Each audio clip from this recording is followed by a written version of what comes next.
NVIDIA is up over 3,300% in the last 5 years, but it's no secret that I believe NVIDIA might not be able to sustain the current growth rate, not just in the stock price, but also within the company. The company's revenue is up hundreds of percentage points in the last 5 years. Could there be another company better than NVIDIA eventually? Well, it all depends on which way you're looking at it. Let's go look at 3 AI stocks and see if they can potentially beat NVIDIA in the next 10 to 20 years, not just in terms of revenue, but also in terms of stock growth price. With the stock up so much, 3,300% in 5 years, even though the revenue and profit are not up 3,300%, NVIDIA could very well be overpriced. And when you pay too much for a future stream of cash flows, your returns are not going to be that great. I'm not saying that'll happen, but this kind of meteoric rise in stock price is very reminiscent of the 2000 internet bubble. So there could be other companies like these 3 that I'm going to talk about that have more potential in terms of driving revenue and profit that will then lead to a higher stock price in the future. Stock number 1. Let's go to Microsoft. Guys, we all know Microsoft. Microsoft has Xbox. Microsoft has Bing. Microsoft has Office. How many people every single day use all of these products? How many people every single day are providing data to Microsoft that could help grow Microsoft's artificial intelligence abilities? Now, you look at Microsoft here, seemed a little rich. 43 times price to free cash flow, 35 times earnings. And in the last 5 years, 53 times price to free cash flow, 47 times earnings, but only selling for 13 times sales versus 45 times sales for NVIDIA, and with a gross margin here of 70%. Now, that's a lot of numbers. But the bottom line is, Microsoft, in my opinion, is not nearly as overvalued, potentially, as NVIDIA. But NVIDIA is growing their revenue and profit at a much faster pace than Microsoft. But I don't think Microsoft has really seen what AI could do for them and for their company. So that's why when you see that potential there, that's maybe not even factored in, Microsoft could be a better buy than NVIDIA. So before I get into the analysis for Microsoft, let's pull up NVIDIA real quick, because I think it's important to understand where NVIDIA's potential is. So let me pull up NVIDIA in my history. The last time I did NVIDIA, I made assumptions that were pretty great. 10, 20, and 30% revenue growth for the next 10 years. That's pretty big numbers, guys. 20% revenue growth in the next 10 years is doubling every 3.5 years, which is basically 8x times their revenue in a 10-year period. I don't know what the future holds, but that's a lot. Profit margin, 30, 40, 50, same with free cash flow. PE, I put 20, 25, and 30, and just doing a 9% return for today. Analyze button.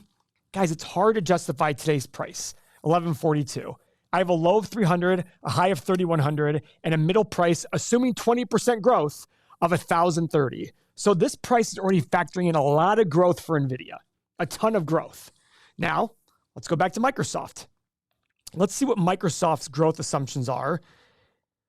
Let's go to analyst estimates first. Guys, the revenue growth for Microsoft is pretty solid here. 16, 14, 15, 15, 12% over the next 5 years. Let's go back to NVIDIA. NVIDIA is still big. 130% this year. It's already been factored in. 90%, 28%, 16, 17, 3. So declining revenue growth, but still big, tripling in the next 5 years. Tripling their revenue next 5 years. That's pretty big growth. But what is that annualized? That is 28% growth per year. So higher than my assumptions of 20%. The question is, are these assumptions being made because of the euphoria around NVIDIA? As time goes on, other people will enter the chip space and make more AI chips that will cut into NVIDIA's market share, maybe decrease that rate of growth. Am I being negative? I'm just looking at business history. Whenever there's a lot of opportunity, go look at AWS. You look at the servers and the cloud computing for these companies, how many have entered it since then? What's happened to pricing? It's gotten lower and lower. Still big margin business though. So that's something to consider. So this is the last time I did Microsoft in assumptions. I did 6, 9, and 12% revenue growth. So my middle assumption wasn't even as high as the analysts are looking at. Profit margin, 32, 34, 36. Free cash flow a little bit lower. I did a PE of 20, 23, and 26, so also lower than NVIDIA. And I did my 9% growth. Hit the 9% desired return. Not nearly as overpriced here. 230, 200 on the low side, 344 in the middle, 500 on the high side. I look at this saying it's less overvalued, So therefore it needs less work to run into that value. NVIDIA, in my opinion, at this point, compared to Microsoft, needs to hit a lot more home runs than Microsoft has to. Company number 2, very popular one and really important in the AI space, Meta. Talk about billions of interactions. They've got WhatsApp. They've got Instagram. They've got Facebook. They've got 3.5 billion people out of the 8 billion people in the world using their products every single day, non-stop. Tell me a company that can benefit from this. First off, the metaverse. They're going to be able to create AI experiences for people. They're going to be able to create worlds for people at some point to be able to allow these people to interact in a more meta made-up environment that's driven by AI. Talk about a lot of benefit. Benefit number 2, advertising. Guys, Meta makes its money from advertising. Imagine as you get more and more AI to create ads for people, to make things more efficient, they're going to be able to drive that revenue even further. So I look at Meta going, good God, this is a company that's going to be driven big time by this. By the way, company that was considered dead just a year and a half, 2 years ago at $88 a share. News follows the stock price. Let's go see what analysts are saying about Meta's growth potential for revenue. Basically double digits again. 18.7, 12.7, 11.7, 10, 8.5. Going from $162 billion in revenue to $240 billion. So in 4 years, they're going to have more revenue than NVIDIA will even have in the next 5 or 6 years. That's incredible. That's absolutely incredible. And they really stand to benefit from this. This Meta bet so far has been very costly. But guys, they really believe in it. This could be how they turn things around for this company to make it an even hotter stock in the future. So let's go see what I did with Stock Analyzer tool the last time I analyzed this company. I did very low revenue growth assumptions, 4, 7, and 10%. I don't even think this is cracking the surface in terms of what their revenue potential is on the AI front. Profit margin, 24, 28, and 32. Again, if they're able to be successful with Meta and AI, is this profit margin going to be higher or lower? Probably higher. PE, I did 18, 21, and 24. I think it deserved a higher PE in this. I was just being conservative. And again, my 9% return. Hit the analyze button. Guys, 240 to 620, middle price of 390. It's about 20% over its middle value to me. 20%. Now, that's about what NVIDIA is, but the NVIDIA middle assumption is still a high assumption of 20% revenue growth. For Meta, I had 7% revenue growth. What's going to be harder, 7% revenue growth for Meta or 20% for NVIDIA? I know what a lot of people watching the videos are going to say. This idiot thinks NVIDIA can't grow 20% a year. I'm not saying it can't. I'm saying that if you're going to make a bet, how many companies are able, especially the ones everybody thinks are going to grow revenue at 20% a year, actually do it? It's very difficult. Especially they're making things that many, many companies can already make. That's the thing. They just have to repivot. Those other companies have to repivot. Now, guys, before we get further, remember, a lot of people watching this video just see NVIDIA's stock price go up and up and up. And you probably have FOMO. I don't blame you. But I just ask you to look at history. Look at history, and every single time a company just skyrockets, this is going to change the world. Most of them do change the world, but what happens to their stock price? They don't stay elevated forever. Look at the Cisco's. Look at Microsoft.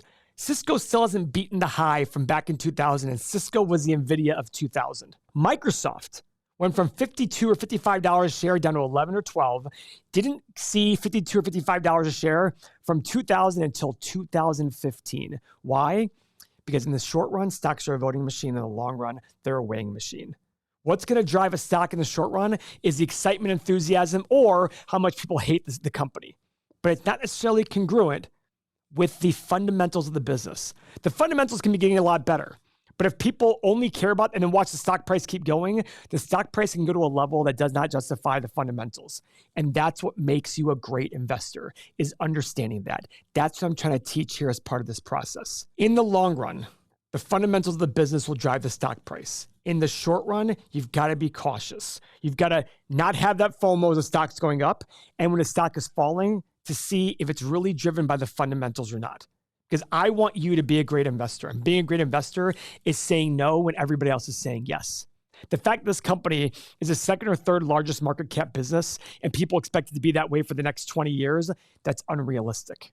That doesn't happen. Even Microsoft, which was one of the top 10 back in 2000, it took how many years until it became a top 10 again? That's the big key here. Stock number 3. Amazon. Amazon. Now, this is one of the few companies out there that was able to grow revenue 20% a year consistently. But you look at Amazon and you look at this company. Let's go look at analyst estimates here. Major growth in its profit, $4.63 to $11.05 a share, almost tripling. Revenue, double digit, 11.8, 11, 10.5, 10.4, 10.5 again. Also big revenue growth numbers. So I'm sitting here now. I will say the gross margin on Amazon, a lot different than Meta. I don't like the financials on Amazon nearly as much as NVIDIA, Meta, and Microsoft. But NVIDIA's gross margin is way higher than Amazon's. Amazon's the everything company, but they're going to make a lot of money with AI based on the same thing Meta is going to. Ads. That's going to be a huge component for them. Their computers also being able to decide, being able to figure out what do you want next. They're already doing it. And it's going to get better and better and better. Amazon Prime with their video watching, better and better and better with AI. The future is the potential for these three companies so far. Let's go look at Amazon in terms of its valuation. Now, before I get to Amazon, guys, buying companies and making a lot of money, the hard part isn't picking the companies and picking the fundamentals and understanding them.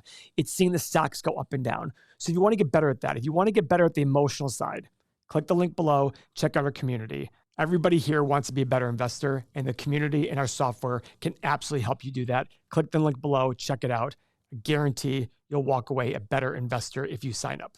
So this is the last time I did Amazon analysis. I did 4, 7, and 10% revenue growth.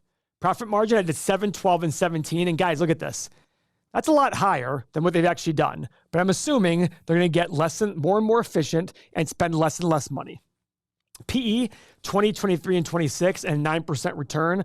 Again, guys, I didn't say it in the other parts, but 9, 10% is what the market will do. So if you just want 9 or 10%, buy a long-term ETF. If you want an individual company, put some margin of safety in there by putting a higher number.